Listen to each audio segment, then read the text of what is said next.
Okay, so I think we're going to get started. First of all, I wanted to thank everyone for registering for this webinar. And I'm so excited that you're all here. I hope that we're able to provide you with some great information today. My name is Emily, and I am the owner and operator behind Think HR. And I also have Hannah joining me, and I think she's on the call. Hi. You are. Hear me? Yes, I can hear you. Okay, perfect. My name is Hannah, and I am the creator of Black Lives Matter Oxford County. So essentially, we're very thrilled to have everyone here with us today. And I kind of want to preface this by saying that the terms equity, diversity, and inclusion are often treated as buzzwords that too frequently amount to a little more than a mandatory annual training. And that's not what we're here to do today. When you make EDI priority, every facet of your organization benefits, and that's what we're going to teach you today. A quick reminder that this webinar is being recorded, and I will be sharing a link for you to all access it via email in the next 24 to 48 hours. Like I said, we just want to do some quick introductions to the both of us, just to give you a little bit more context before we get started. For all the new people joining, my name is Emily. I am the owner and operator behind Think HR. Think HR provides human resources consulting services to businesses and individuals alike. I officially started my business back in March of this year. I'm immensely passionate about human resources, and I love to challenge the status quo. And now I'll just pass it over to Hannah to give a little bit of an introduction to herself. Thanks, Emily. Again, like she mentioned, for all the new people who have joined us tonight, my name is Hannah. I am the creator of Black Lives Matter Oxford County.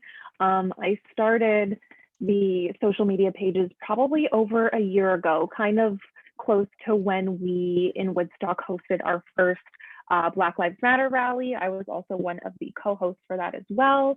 Black Lives Matter Oxford County just really focuses on just bringing awareness to social and racial injustice issues, and just giving people more information and becoming more aware of the issues within those spectrums.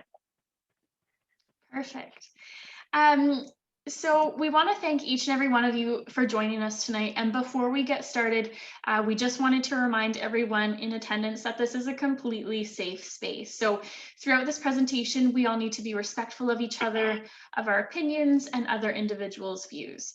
We will also have a question and answer period at the end of this webinar. So if you do have questions and comments, you can always ask them in the chat box. And then we will address them at the end of the webinar. So I'll pass it over to Hannah to discuss what we're going to be going over today. Perfect. So I kind of made this slide in the presentation to just give you guys today's outcomes from the webinar. So afterwards, after we talked about everything in relation to EDI, some things that you probably should have been able to understand is understanding the concepts of equity, diversity, and inclusion. Being able to explain and understand why EDI is important and why it matters within the workplace and in our daily lives as well.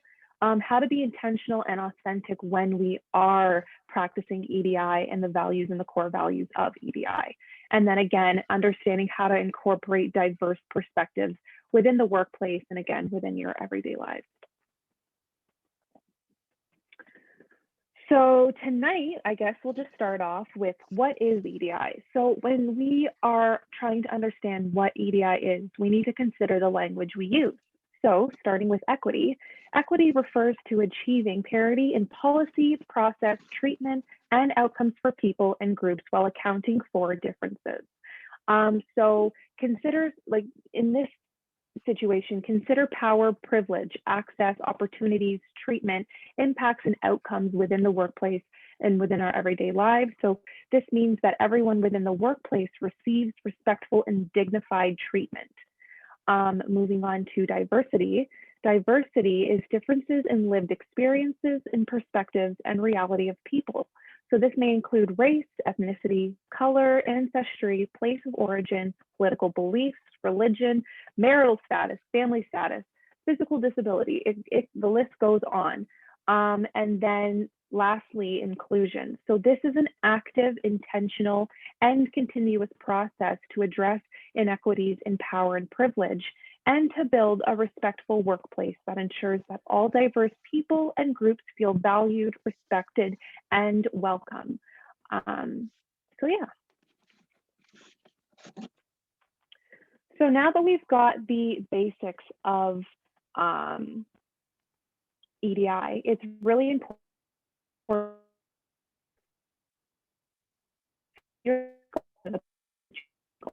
so we start at the bottom and we think about diversity. This is the practice of counting people for their differences. However, sometimes when we incorporate the use of power and privilege, this can halter that and it can result in tokenism. So if we go over to the concept of power and privilege, power refers to the possession of control, authority, or influence over others. So as a business owner or a manager, you possess authority over your employees. However, you also stand within a position to be able to influence your employees in hopefully a positive way. So they look up to you in situations like these. So it's really important to have a good idea and a good understanding of EDI, because then you can show them exactly how and what you want your certain workplace environment to look like. And then moving on to privilege, this refers to a right granted as a peculiar benefit, advantage, or favor. And so in today's day and age, people who don't necessarily identify as a person of color, so white people, are often privileged. And it's important for people of privilege to understand how big of a role you play when it comes to being inclusive and setting that good example within the workplace or within your daily lives and your group of friends of how you can be more inclusive and authentic when incorporating and bringing in people of color. So moving on to inclusion, this is valuing differences and authenticity, as well as the opportunity created out of that.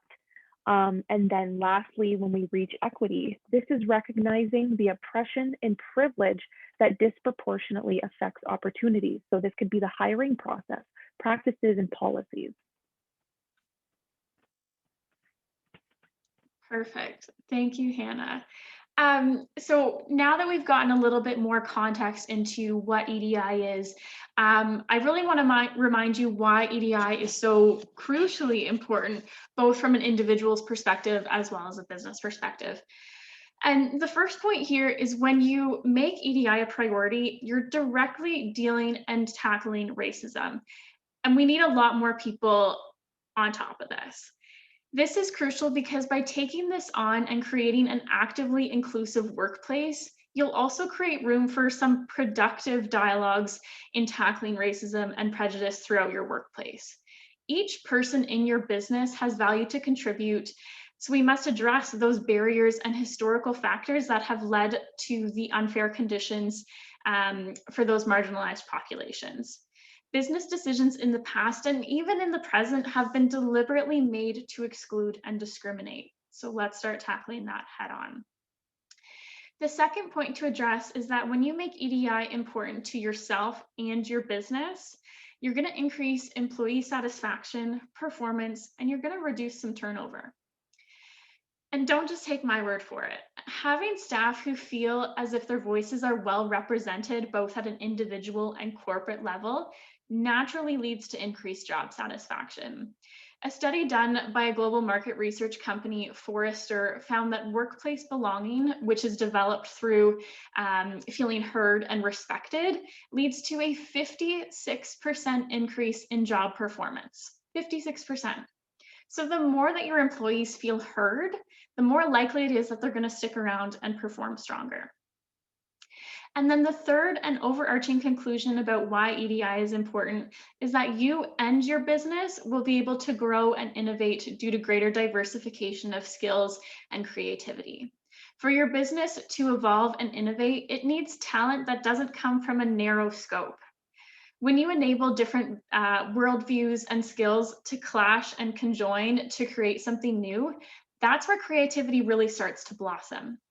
So start being considerate of thoughts from a wide range of backgrounds. Offer team members a safe work community and a positive company culture, and reflect that in your company policy. To kind of summarize that, put simply, EDI is important because people deserve better.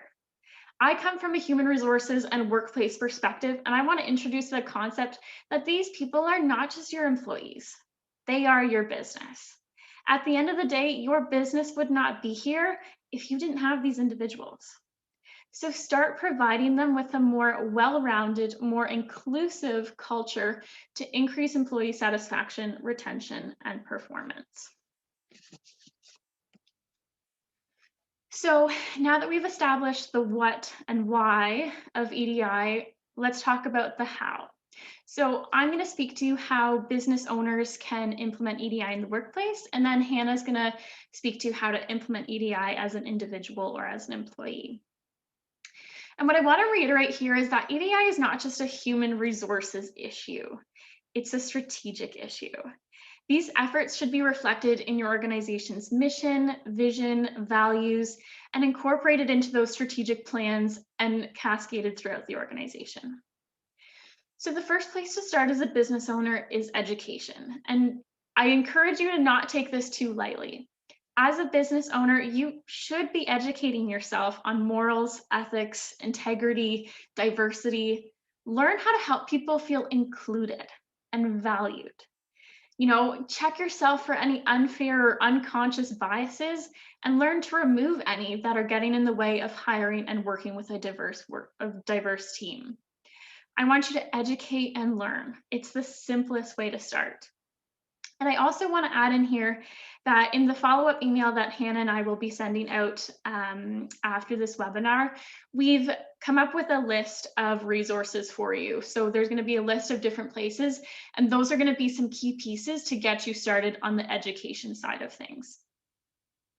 So once you've gone through the education side of things, it's time to conduct an analysis of the current situation at your workplace.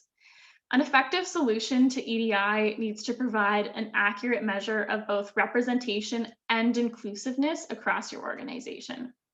Some examples of the metrics to use when analyzing representation and inclusiveness in your organization would include race, ethnicity, tenor, sexual orientation, employment status. The list goes on. The point is here is that if you're not acknowledging the shortcomings that your business currently has, your strategy to tackle this is going to be flawed right from the start.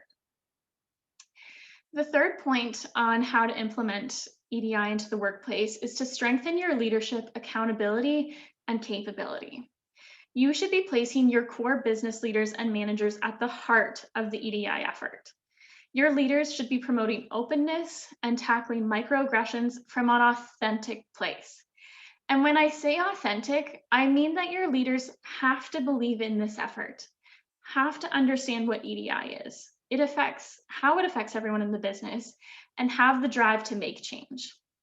At the end of the day, if your leaders don't believe in the EDI effort, it'll never be properly communicated to the rest of your team at all.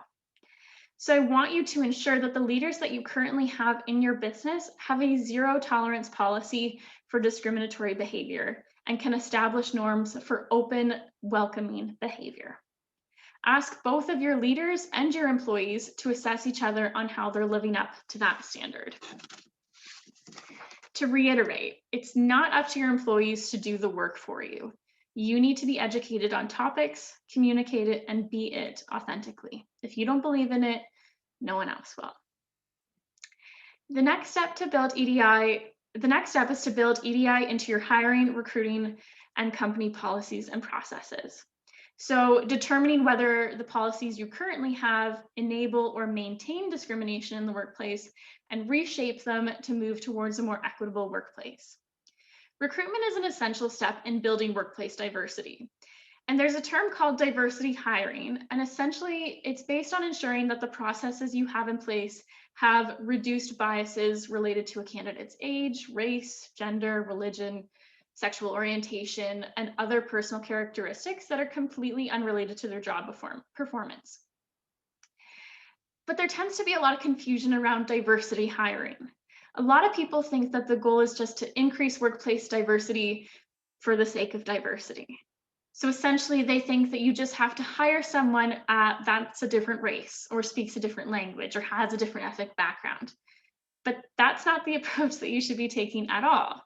The main goal is to identify and reduce the potential biases in sourcing, screening, and shortlisting candidates that may be turned off or that you're discriminating against those qualified and diverse candidates. You want to attract them to your business in an authentic way. You're not just there to fill a quota. Fifth, you need to provide personal development opportunities for yourself and your employees. So starting with the education piece and building on it. You want to have learning opportunities that add value rather than being a one and done approach or simply a requirement. Without the right tools and the right training, an effective EDI strategy will fall completely flat.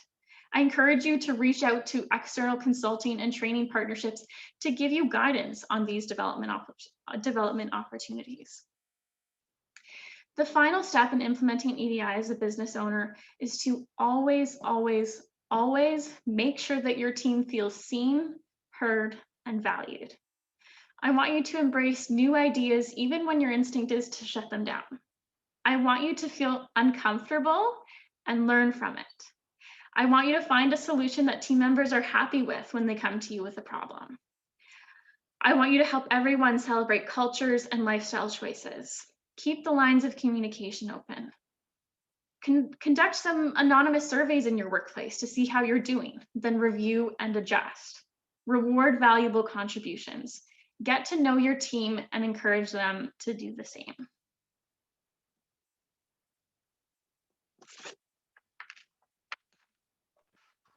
Thanks for that, Emily. So I guess now moving on to how to implement EDI as an employee and an individual. So first things first, have a conversation with your manager or boss. Sometimes all it takes is having a simple conversation with your manager to discuss your concerns and thoughts for opportunities about EDI within your workplace. The second one, this can be more so of a general one. Acknowledge. Be willing to learn, evolve, and adjust along with your employer and yourself in your daily life. EDI isn't something that, like Emily said, is a one and done type of thing. This is constantly going to be in our lives, in our workplace, and within our daily lives. So understanding that it takes time to process, reflect, learn, and evolve is just part of the process of understanding how important EDI is. Participate. So this can refer to your workplace again. So go into every meeting free of expectations and assumptions. Listen to new perspectives from people of all walks of life, your coworkers, so on and so forth. It will only give you a broader mind. And then being aware of unconscious bias. So unconscious biases are social stereotypes about certain groups of people that individuals form outside of their own conscious awareness. So these assertions essentially tend to be unfair, and we are often unaware that we've done it and of its implications and impact on a certain person. We're not, in this situation, we're not making the conscious decisions, which are well thought through decisions. And it's just really important to take all the factors into consideration when approaching a situation or approaching somebody. So when unchecked, these biases create language, policies, operating procedures, and myriad other communications that inhibit the development of an inclusive culture. So when this happens, it just completely squashes what an inclusive culture should look like and would be like. Unconscious bias can lead to bullying, harassment, discrimination, having people feeling excluded, being less productive and unengaged in your workplace. And it impacts upon recruitment decisions, employee development, and it impairs diversity and negatively affects staff retention rates. And then lastly, a really, really important one is inclusive language. So inclusive language values the importance of words and the impact they have. So inclusive communication is free from language that perpetuates stereotypes, negative expectations, and limitations. So by adapting your language, you can evolve your, as a business owner, as a business owner or manager, by adapting your language, you can evolve your entire audience, so your employees, more fully and inspire them to contribute more confidently to how EDI should be within the workplace. You're like their go-to person, the person that they will essentially look up to. So making a good impression and a good impression would essentially help your employees follow the same steps. Examples of inclusive statements for context could be, we are committed to providing a welcoming and safe environment and delivering appropriate services for our entire community. Another one could be, we encourage people of all abilities, cultures, and backgrounds to apply to work for our company. Simple ones just like that.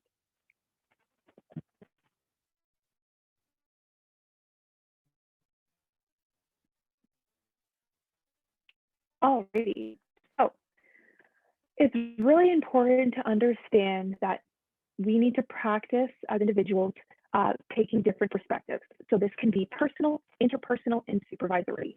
So starting at the personal level, this could look like understanding that our personal worldview is that your personal worldview is not the only worldview. So other people have other opinions, expectations, concerns, whatnot. So it's our opinions and our worldview could differ from somebody else. Challenging personal biases and prejudice by seeking out informed information. So when we get the full story, the full information, it tends to reduce the amount of personal biases we create within our mind. Practicing respect, non-judgment, vulnerability, and openness as an individual. And then finally, asking yourself, in certain situations, what made me feel included, and what were the things that did make me feel included, vice versa, what made me feel excluded, what was and is missing from that, and taking those pieces of information and using them in the real world, in your work environment, to make sure that you're not doing what other people may have done to other people. At the interpersonal level, there's two aspects to this. So a person with privilege, this is what you need to do. Listen. Individuals are the expert of their own narrative. Don't assume that your knowledge is more valuable than people's lived experiences. That's really important. And then for a person who is seeking inclusion, have grace when you have energy. One of the best ways to advance understanding of differing experiences is through safe and open conversations with other individuals, whether that just be your friends, your family, or in the workplace environment, your managers or coworkers. And then finally, at the supervisory level, this is where it's important to address organizational bias. So sometimes we live under the illusion of objectivity. So this is assuming that objective is synonymous with like us. So for instance, in a hiring process, a manager in a company could be looking at a bunch of candidates and unfortunately they're choosing candidates who are like them, whether or not they actually are qualified for the position. So somebody else could be more qualified for the position, but they're not choosing them because they're not like them. So that's kind of the illusion of objectivity kind of thing. And then invite groups who have historically been absent from positions of power and then give them that power.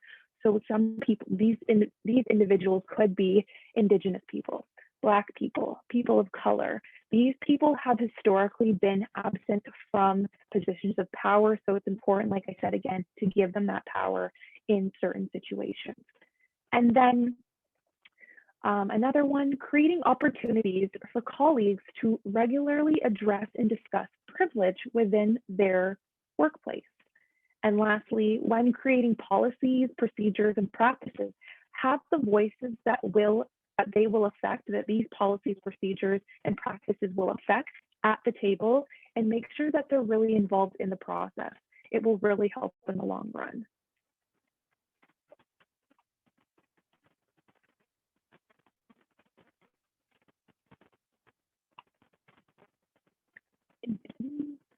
Alrighty, and lastly, just to kind of sum it up, I want you guys to understand that actions matter. So starting off with I am safe. Our actions are often the means a person uses to determine what to disclose to you or not. So your actions essentially convey whether you are a safe place for certain people, essentially people of color. You are valid. Let the person know that they are valid. So how you conduct yourself when in situations of privilege or power speaks volumes. Actions are more than just what we do. They can affirm or dismiss somebody else's identity. Thirdly, this is important. Recognize that there are perspectives and experiences outside of your own or ones that are familiar to you. It is okay to ask for clarification, but try to do your own work to be informed. Don't always essentially rely on people of color or other diversity, other multicultural environments to make an informed decision. You should also be, as an individual, informed and staying on top of current situations and issues that are going on in the world. So don't always rely on people of color for that. You also have to do your own homework. And then lastly, I'm sorry. So this is when you make a mistake, you own it as an individual. When you say sorry with sincerity and work to do better next time, you are reinforcing the importance of recognizing a person's experience as a whole.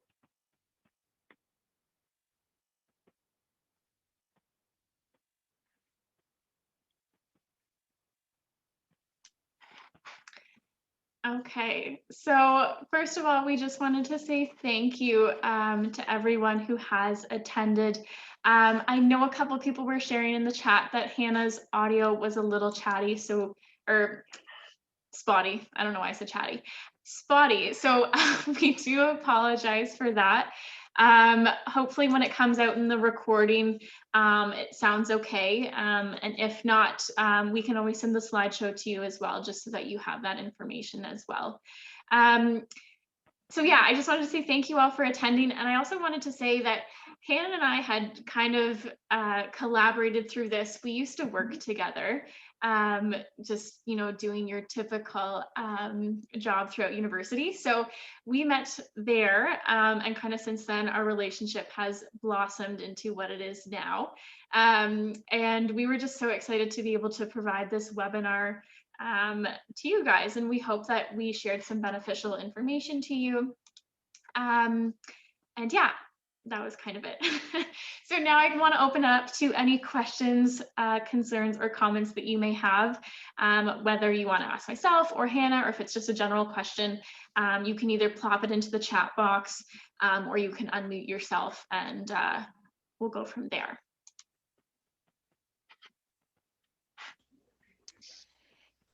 Emily? Yeah. Oh, wow. What an echo. Okay, so I'm sorry about that. I had dropped in the chat. Yeah. So I work for a large organization, and there's a lot of collaboration within the city. Okay. How do I say this?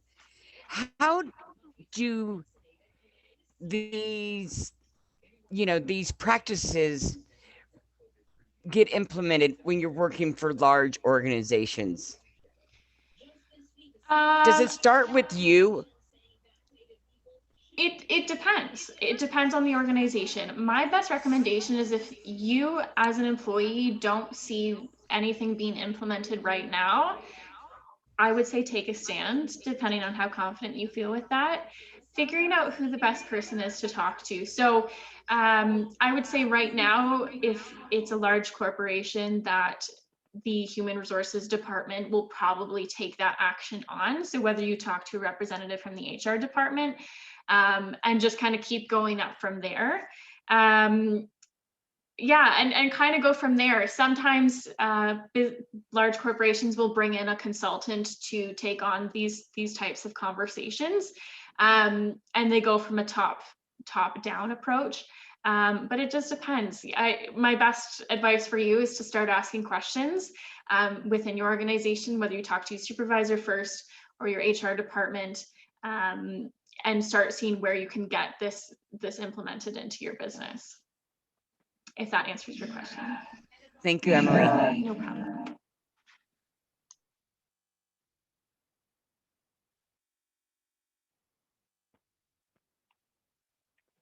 looks like.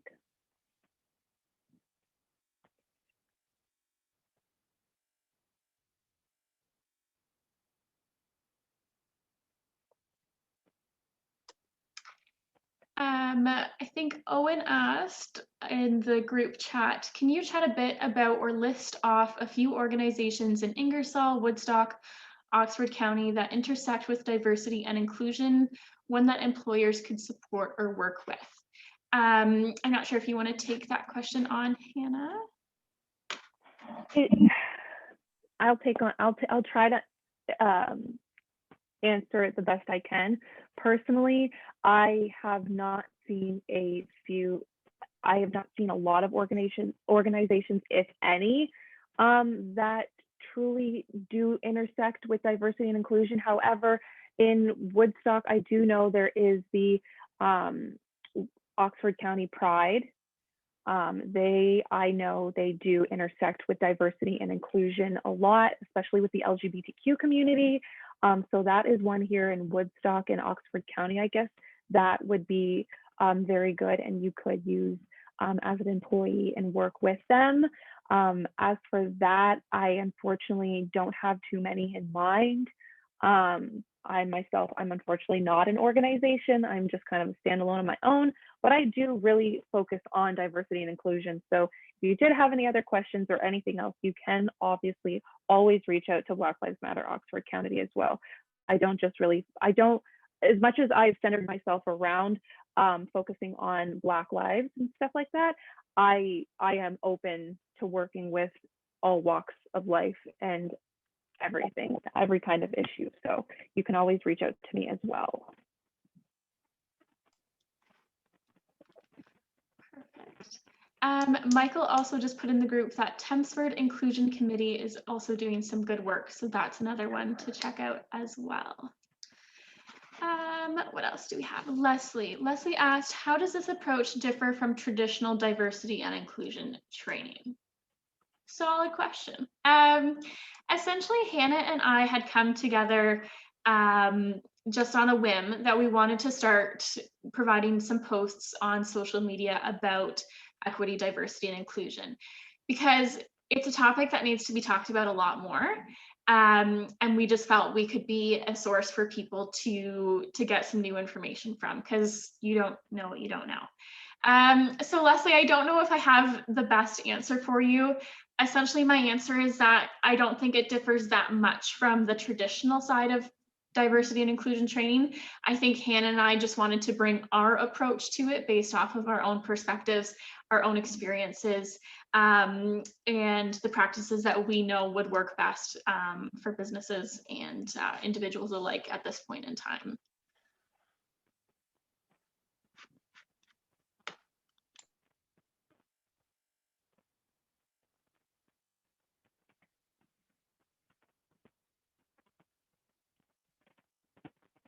Aaliyah in the group chat, she wants us to share our contact information.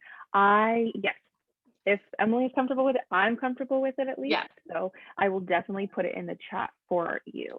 Yes. And yeah.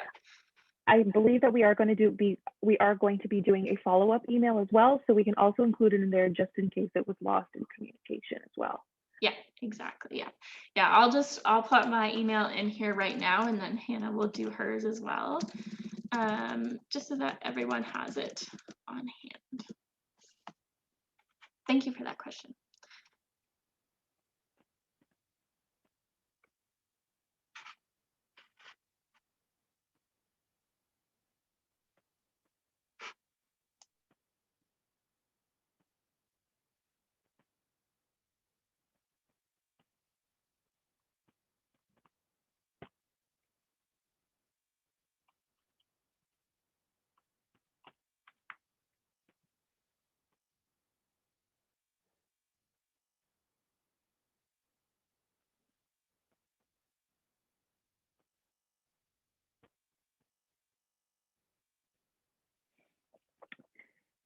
Steph made a good comment in the chat.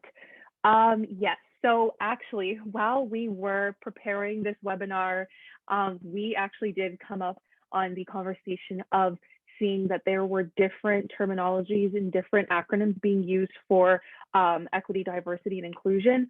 Personally, throughout my time of going to school and learning about this, I was always taught EDI, so equity, diversity, and inclusion. I do believe in the long run and like looking at the acronym and how EDI works, you do kind of want to be able to get to equity, if like that makes sense. So I think the best terminology and the best acronym to use would be EDI. But again, other places and other resources that I EI is just not a concept, but I've just noticed that a lot of people in different organizations do tend to switch around with their terminology and acronyms. Okay. And then Debbie said, for larger organizations, a suggestion would be to start making diversity and inclusion training mandatory for all employees, and then lunch and learns and guest speakers are all great ways of introducing it into the workplace, for sure. And that's some of those ideas are captured in the resources that we're going to be providing to you. But Debbie, yeah, it's a great point. I think it definitely should be mandatory for everyone to get the education that they need to learn more about this. So yeah, I definitely agree.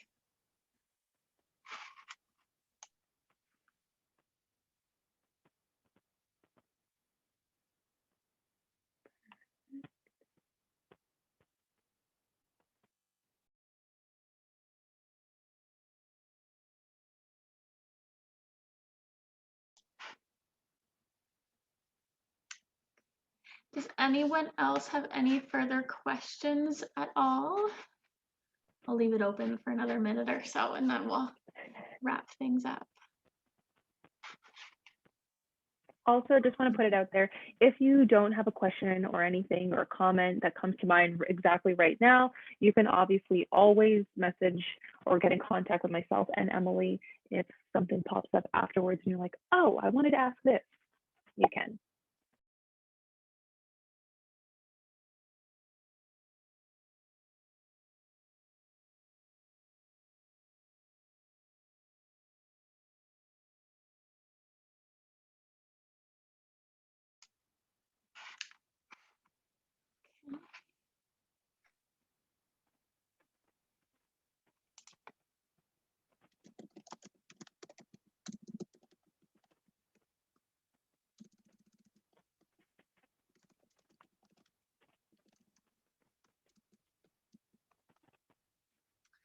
Okay, so I think we will wrap things up there. So again, from both Hannah and myself, we really truly appreciate everyone who attended.